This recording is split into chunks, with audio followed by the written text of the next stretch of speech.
नमस्कार दोस्तों, आपका बहुत बहुत स्वागत है आपके खास चैनल रेडिट में। आज मैं लेकर आपके सामने व्यक्तित्व परीक्षण। जैसा आप जानते हैं, बाल विकास एवं सीखने की प्रक्रिया के अंतर्गत हम सारे के सारे टॉपिक कवर कर रहे हैं जो आपके BTC, DElEd, BEd, MA education, UGC NET हर चीज के लिए बहुत ज्यादा इंपॉर्टेंट है। तो चलिए शुरू करते हैं आज का महत्वपूर्ण टॉपिक, जिसका नाम है व्यक्तित्व परीक्षण। तो जो व्यक्तित्व परीक्षण है ये है क्या? देखो, इससे पहली वीडियो में हमने व्यक्तित्व को डिफाइन किया, उसके अगली वीडियो में हमने व्यक्तित्व का जो समायोजन होता है वो कैसे होता है, किन विधियों के द्वारा होता है। आज हम बताएंगे जो व्यक्तित्व का परीक्षण है उसकी जांच हम कैसे करते हैं कि इसका व्यक्तित्व किस प्रकार का है। तो जो व्यक्तित्व का अगर हमें मापन करना है तो उसको आपको 3 प्रकार की विधियों में डिवाइड किया गया है, 3 प्रकार की विधियों में बांटा गया है। जो पहली विधि है उसका नाम है आत्मनिष्ठ विधि, दूसरी विधि का नाम है यहां पर वस्तुनिष्ठ विधि, और तीसरी विधि का यहां पर नाम है प्रक्षेपण विधि।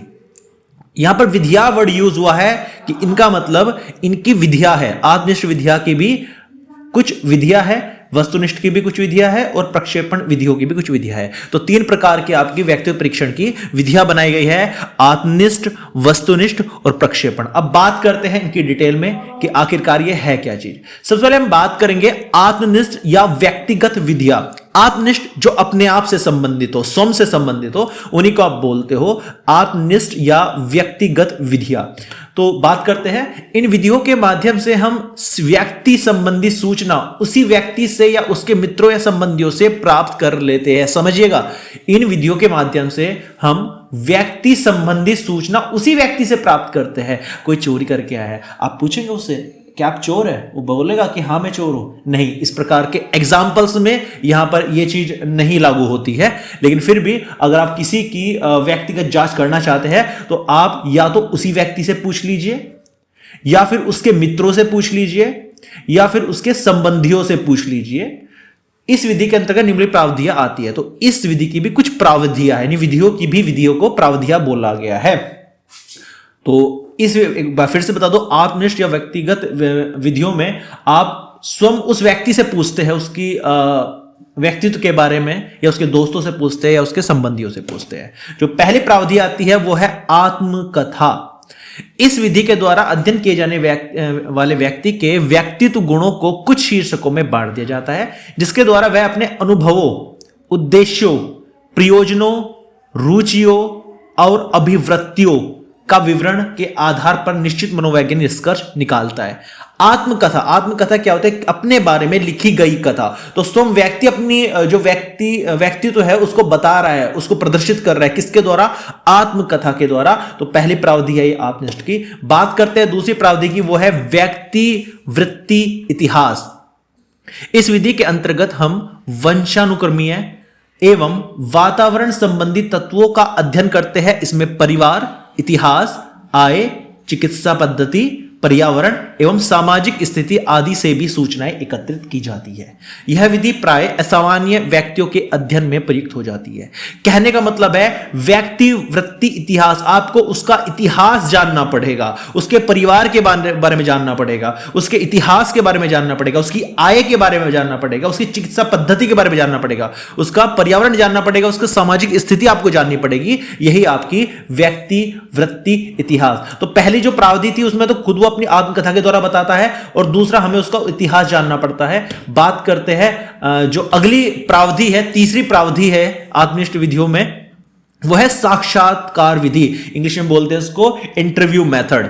इसमें साक्षात्कारकर्ता विषय के आमने सामने बैठकर बातचीत करते हैं। इसमें साक्षात्कार लेने वाले मनोविज्ञानी विषय के प्रेरकों, अभिवृत्तियों तथा लक्षणों का मूल्यांकन करते हैं। कहने का मतलब है साक्षात्कार किनका होता है? जब साक्षात्कार, जब इंटरव्यू लेते हैं, आमने सामने बैठते हैं, उनसे क्वेश्चंस पूछे जाते हैं, उनके प्रेरक, उनके वृत्तियों के बारे में पूछा जाता है, उनके लक्षणों के बारे में पूछा जाता है, वही आपकी साक्षात्कार विधि है। बात करते हैं अगली विधि की, जो है सूची विधि या प्रश्नावली विधि। इसमें विषय यानी जो सब्जेक्ट है हमारा, विषय के सामने एक प्रश्नावली प्रस्तुत की जाती है, जिसमें 100 से लेकर 500 तक प्रश्न होते हैं।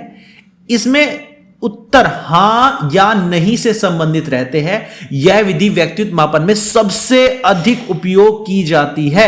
विषय प्रश्नावली को पढ़ता जाता है और अपने उत्तरों को स्पष्ट करता जाता है। इनका प्रयोग व्यक्तिगत एवं सामूहिक दोनों ही रूप से किया जा सकता है। फिर से बता दें, सूची विधि या प्रश्नावली विधि में आप सामने वाले बंदे को एक पेपर शीट पकड़ा देते हैं जिसमें 100 से लेकर 500 प्रश्न तक होते हैं, उनमें हाँ या ना में उत्तर आप उनको देने पड़ते हैं। उसी से हम जज कर लेते हैं उसकी पर्सनैलिटी को। तो ये आत्मनिष्ठ विधि की चौथी प्रावधि थी। अब बात करते हैं वस्तुनिष्ठ प्रावधि जो विधियां होती है। देखो आत्मनिष्ठ में कौन कौन सी विधि, एक बार बता दो आपको कौन कौन सी विधि कवर हुई आत्मनिष्ठ में। तो पहली जो विधि थी वो थी आत्मकथा, दूसरी थी व्यक्तिवर्ती इतिहास, तीसरी थी आपकी साक्षात्कार और चौथी थी सूची विधि या प्रश्नावली विधि। अब बात कर रहे हैं हम वस्तुनिष्ठ विधियों की। व्यक्तित्व को समझने के लिए विषय के जीवन के पर्यावरण में रहकर देखना चाहिए ताकि उसकी आदतें, लक्षण और चारित्रिक विशेषताएं प्रकट हो सके। वस्तुनिष्ठ विधि के प्रयोग की विभिन्न विधियां निम्नलिखित है। आपको हम बता दें, उसके साथ रहकर, उसके पर्यावरण में रहकर, उसके समाज में रहकर वो क्या कर रहा है, उसकी एक्टिविटी को नोटिस करके, यही आपकी क्या है, यही आपकी वस्तुनिष्ठ विधियां है। इनकी कुछ प्रावधियां है, कौन कौन सी है बात करते हैं। पहली है नियंत्रित निरीक्षण।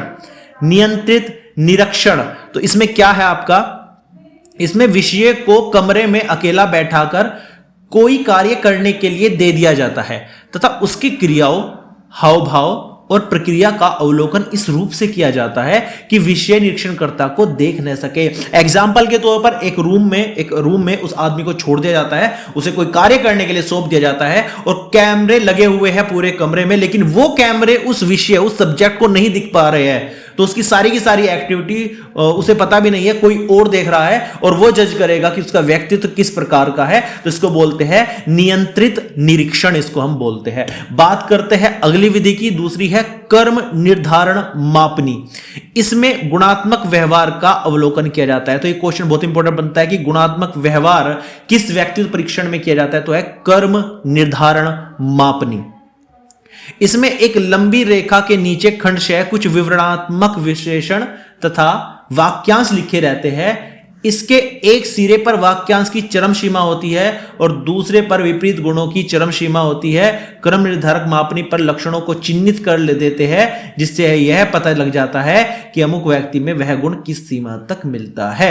एग्जाम्पल के तौर पर मान के चलो एक लाइन बना दी, ठीक है ना, एक लाइन इस टाइप से बना दी। उसमें क्या होता है, अगर आदमी के गुस्से की जांच करनी है, इसे गुस्सा कितना आता है, ठीक है, तो क्या करेंगे, बीच में क्या होगा, बीच में आपका होगा शांत है, ठीक है, बहुत शांत है, ज्यादा ही शांत है, ठीक है ना। इधर क्या होगा, गुस्सा आता है, थोड़ा ज्यादा गुस्सा आता है, बहुत ज्यादा गुस्सा आता है, बहुत ज्यादा, ठीक है। तो यहां पे ऐसे मार्क कर दिया जाता है, फिर अगले लाइन में अगले गुण की बात चलती है। तो इस प्रकार क्रम पता चल जाता है, क्रम निर्धारण में पता चल जाता है कि जो उसके अंदर वो गुण है वो किस लिमिटेड मात्रा तक है, वो बहुत ज्यादा है, बहुत कम है, मीडियम है या है ही नहीं, वो सब इसमें पता चलता है। एग्जांपल के तौर पर जब आप अमेजोन या फ्लिपकार्ट से कोई प्रोडक्ट खरीदते हो तो वे एक आपको फीडबैक देने के लिए भेजते हैं, तो स्टार आते हैं उसके अंदर, स्टार कि आपको जो हेल्प की गई वो क्या अच्छी लगी, वो 1 स्टार, 2 स्टार, 3 स्टार, बहुत ज्यादा अच्छा बिहेवियर लगा तो 5 स्टार दे सकते हो, बहुत बेकार लगा तो 1 स्टार दे सकते हो। तो इसी प्रकार क्रम निर्धारण मापनी इस तरीके से आपकी जो सीमा है वो बताती है, आपके गुण की सीमा कितनी है, चरम सीमा कितनी है, वो सब बताता है। आगे चले तो जो लास्ट विधि है वो है प्रक्षेपण विधियां। इन विधियों के माध्यम से विषय अपने प्रतिविचारों को आंतरिक लक्षणों, भाव दशाओं, अभिवृत्तियों एवं हवाई कल्पनाओं में पिरोकर कहानी के रूप में प्रकट करता है। इसके आधार पर उसके व्यक्तित्व का मूल्यांकन आसानी से कर लिया जाता है। तो आपको बता दें कि इसमें ये जो प्रक्षेपण विधि है, इसमें इंसान को एक टॉपिक दिया जाएगा, ठीक है, एक टॉपिक दिया जाएगा और उसके ऊपर उसे कहानी लिखनी होती है, अपनी बातें लिखनी होती है। अब जब आप वो कहानी पढ़ोगे तो आपको उसका माइंडसेट पता चल जाएगा कि बंदे का माइंडसेट किस प्रकार का है।